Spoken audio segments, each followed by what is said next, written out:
Welcome back to WWH. My name is Andrew Dreamer, and today we're stepping into the frostbitten, paranoia-soaked landscape of Antarctica, where extraterrestrial terror and suspense collide in John Carpenter's masterpiece, The Thing.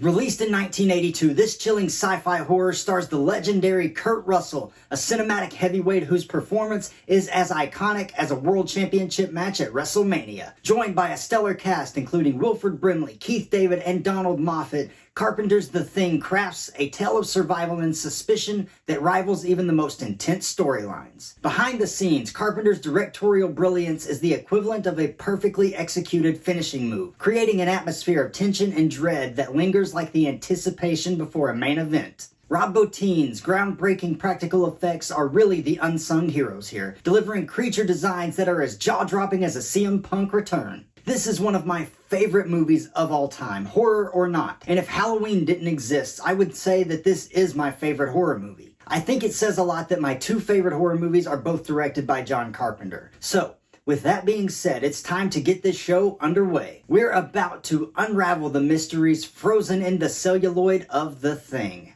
Let's head down to the ring.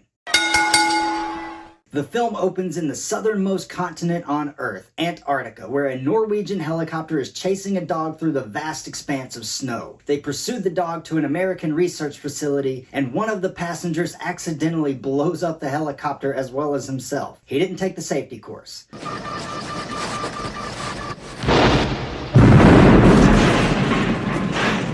The pilot then starts shooting at the dog and shouting at the Americans, but of course they don't speak Norwegian, so they don't understand him. Det har ikke en bekjæring. Det er en slags ting. Det imiterer en bekjæring. Det er ikke virkelig. Kom deg vekk, idioter! And more than that, the Americans think he's shooting at them, so Gary, the station commander, then shoots the pilot, killing him. R.J. McCready, played by Kurt Russell, and Dr. Copper decide to go investigate the Norwegian base, but they're definitely not prepared for what they're about to find. Charred ruins and frozen corpses await them as they enter the facility, but that's not all. They also find the deformed corpse of a humanoid creature, which they transport back to the American station with them. What is that? Is that a man in there? The biologist Blair performs an autopsy and discovers the inside of this creature houses a normal set of human organs, leaving them all stumped and confused. Well, what we got here is what appears to be, anyway, a normal set of internal organs.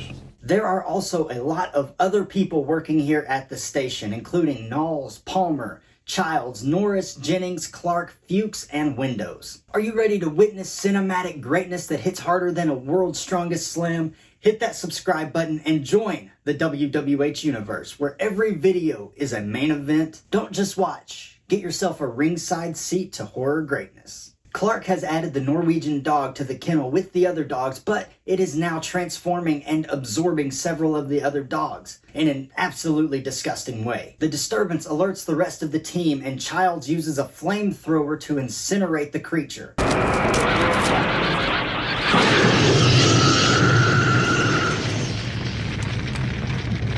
Blair performs another autopsy, this time on the dog, and here is where they figure out that this thing is an organism that can perfectly imitate other life forms. You see, what we're talking about here is an organism that imitates other life forms, and it imitates them perfectly.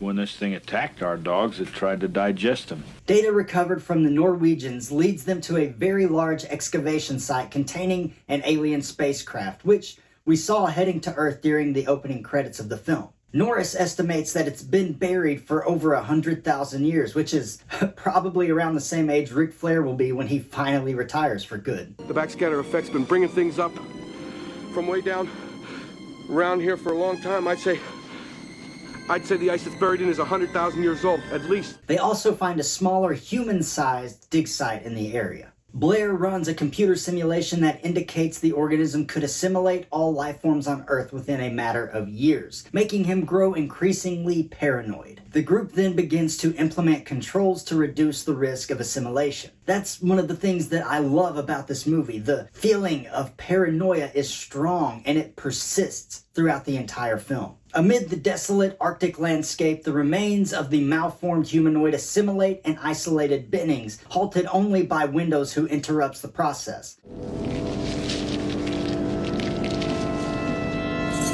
MacReady, taking charge, burns the Bennings thing.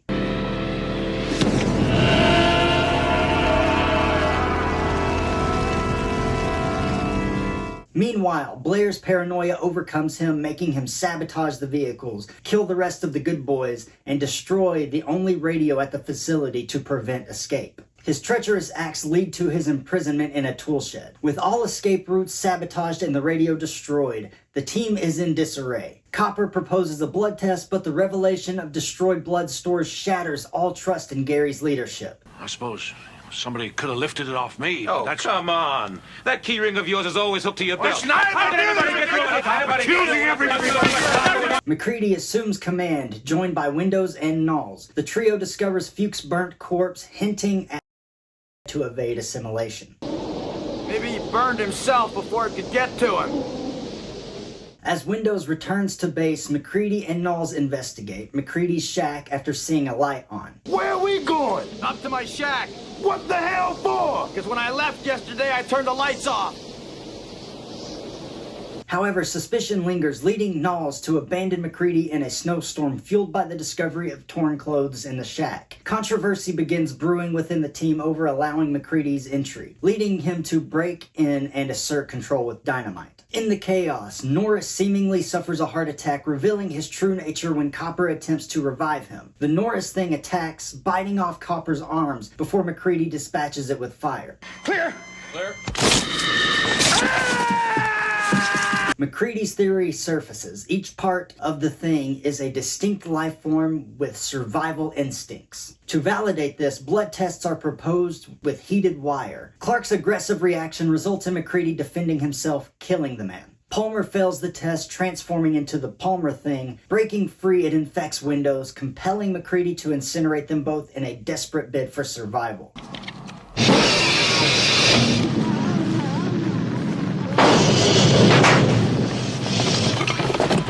While the others head to test Blair, Childs remains on guard. Only they don't find Blair. Instead, they discover Blair's escape and his peculiar project, constructing a small flying saucer from vehicle components. The team destroys Blair's creation, but upon their return, Childs is nowhere to be found, increasing suspicions, and the power generator is obliterated, leaving them in the cold. MacReady suspects that the thing plans to hibernate until a rescue team arrives.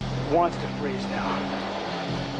It's got no way out of here. Just wants to go to sleep in the cold until the rescue team finds it. Determined to prevent its escape, MacReady, Gary, and Knowles set explosives to annihilate the station. Tragically, the Blair thing kills Gary, Knowles vanishes, and the transformed Blair thing disrupts their plan. Despite the odds, MacReady improvises with a stick of dynamite, triggering the explosives and obliterating the station. Yeah, fuck you too!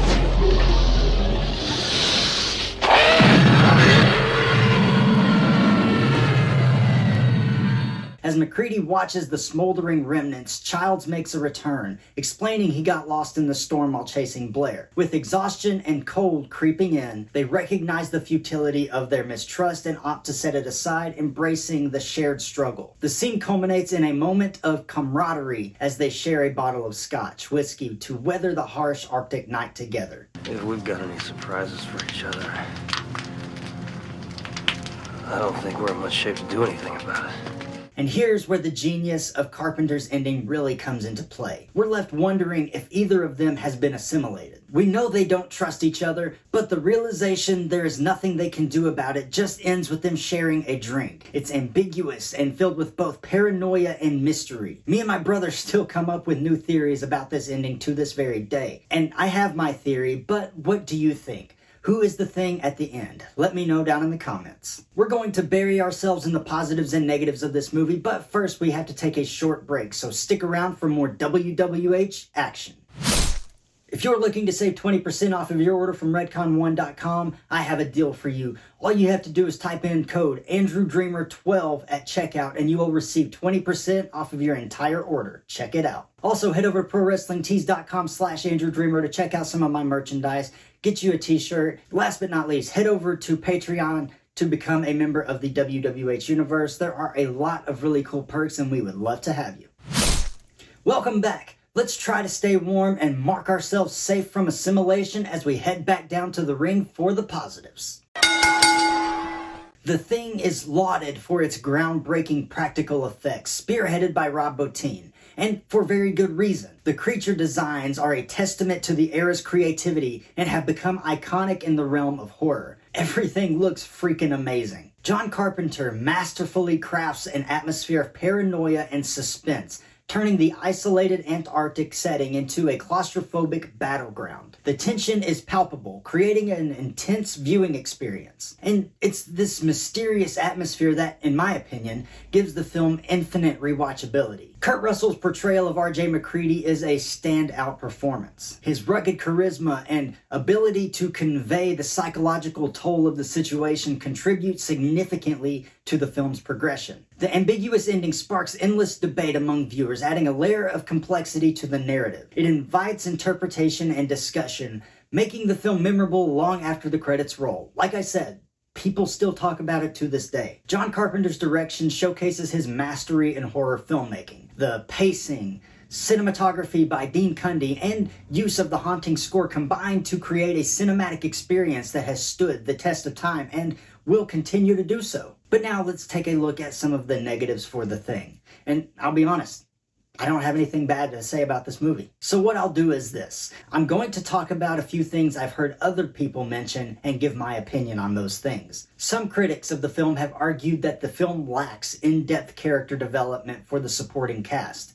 However, the focus on the survival narrative and the ever-present threat compensates for this perceived shortcoming. I think the paranoia cancels out the lack of development. Upon its release, The Thing faced criticism for its departure from traditional horror norms and its graphic content. This initial negative reception might have contributed to some viewers not embracing the film, but in my opinion, that just makes it unique, and I want my horror movies to be unique. Luckily, most people have come around since then and agree that this movie is really good. John Carpenter's The Thing stands as a testament to the mastery of horror filmmaking. Its groundbreaking practical effects, tension-filled atmosphere, and Kurt Russell's stellar performance have solidified its place as a classic in the genre. While some may be unsettled by its graphic content and ambiguous ending, there's no denying the film's enduring impact and influence. As we bid farewell to the frigid Antarctic outpost, remember to subscribe for more hard-hitting reviews and WWH matchups. Like the video, share the video, and subscribe to the channel. We have a lot more coming your way soon.